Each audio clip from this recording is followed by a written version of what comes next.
তো আল্লাহর গুণ কিরকম হওয়া উচিত?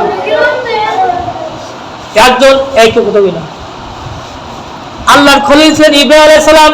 কে ছিলেন? আল্লাহর খলিল কে ছিলেন? ইব্রাহিম আলাইহিস সালাম ছিলেন আল্লাহর বন্ধু, ছিলেন খলিল ছিলেন। এইখানে আসতেছে কেন? এবার তো যাবা, ঠিক আছে। তাহলে আল্লাহর খলিল ছিলেন কে? ইব্রাহিম আলাইহিস সালাম। ফেরেশতারা একটা বলছে, আল্লাহ হাজরের ছেলে তো ইব্রাহিম, সে আবার কি করে আপনার খলিল হয়, বন্ধু হয়? হাজর তো মূর্তি বানায়, কি বানায়? হাজর তো তার সন্তান, আপনি খলিল বানাইছেন, সে বন্ধু আপনার। তখন বলছে আল্লাহ তাআলা, আমার ফেরেশতা তুমি যাও, দেখতে চাও? যাও, আমার ইব্রাহিমকে একটু কি করে আসো, দেখে আসো।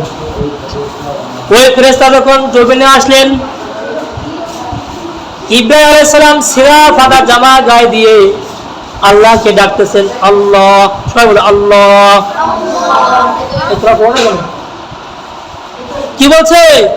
আল্লাহ, আল্লাহু আল্লাহ। সবাই বলো আল্লাহু আল্লাহ, আল্লাহু আল্লাহ। এইভাবে মাওলাকে ডাকতেছেন কি জন্য? কাকে পাওয়ার জন্য? মাওলাকে পাওয়ার জন্য ডাকতেছে, আল্লাহ আল্লাহ। এত সুন্দর মধুর সুরে ডাকতেছে কাকে? আল্লাহকে।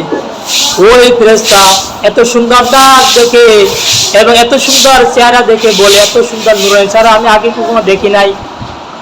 এত সুন্দর নূরের চেহারা দেখে বলছে সুবহানাল্লাহ। বলো সুবহানাল্লাহ। এই সুবহানাল্লাহ বলার পর তখন ইব্রাহিম বলতেছে, এত সুন্দর করে কে ডাকতেছে? সুবহানাল্লাহ বলিয়া ডাক দেওয়ার কারণে ইব্রাহিম আলাইহিস সালাম বলতেছেন, এত সুন্দর করে মায়া করে আমাকে আমার মালিককে কে ডাকলো? যখন ইব্রাহিম আলাইহিস সালাম কাছে গিয়া দেখলো এক ভদ্রলোক এত সুন্দর করে আমার মালিককে ডাকছে, আল্লাহকে ডাকার কারণে ইব্রাহিম সালাম বললেন, ও ভাই, তুমি আমার মালিককে এত সুন্দর করে ডাকছো, আমার উটের পাল থেকে আমি তোমাকে একটা উট দান করিয়া দিলাম। সুবহানাল্লাহ। কোন কারণে? যে ডাকতে থাকে আল্লাহকে ডাকছে সুন্দর করে। ইব্রাহিম সালামের মালিককে ডাকছে, ওই ডাকার কারণে ইব্রাহিম সালাম ওই লোকটাকে একটা উট দান করিয়া দিলেন। তখন ওই লোকটি বলল আলহামদুলিল্লাহ।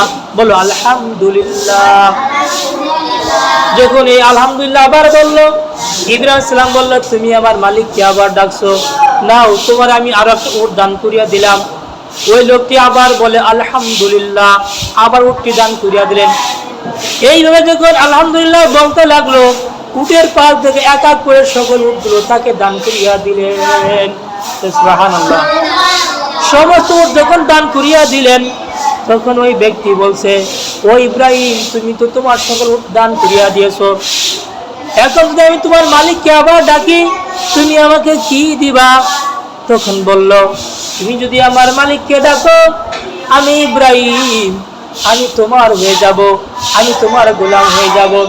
কারণ তোমার উটগুলোর জন্য রাখাল প্রয়োজন, তোমার উটগুলো দেখাশোনা করে একটা রাখাল প্রয়োজন, আমি ইব্রাহিম তোমার উঠে রাখাল হয়ে যাব। সুবহানাল্লাহ। এইগুলো কিসের খাসিয়াত? আল্লাহর খাসিয়াত। এই জন্য ইব্রাহিম সালাম আল্লাহর খলিল হয়েছিল। এই কথা বলার পরে তখন ফেরেশতা বলল, ইব্রাহিম, আমি তো আল্লাহর ফেরেশতা, আমি মানুষ নই। আমি তোমাকে পরীক্ষা করার জন্য আসছিলাম, আমি তোমাকে পরীক্ষা করার জন্য আসছিলাম যে তুমি আল্লাহর খলিল হয়েছে কিভাবে, আসলে তুমি আল্লাহর খলিল হওয়ার উপযুক্ত। বলে সুবহানাল্লাহ। এই জন্য আমাদেরকে এরকম বিনয় হতে হবে কিনা, মানুষের সাথে ভালো ব্যবহার করতে হবে, দান সত্য করতে হবে। আল্লাহ তাআলা আমাদের কি খুশি দান করবে? আল্লাহ ওলি বানালেন। বলে সুবহানাল্লাহ ওয়া বিহামদি। আল্লাহ তাআলা আমাদের সকলকে এই আমলের দ্বারা, আলোচনার দ্বারা মুখলিস বান্দার তুমি দান করুন। আমিন।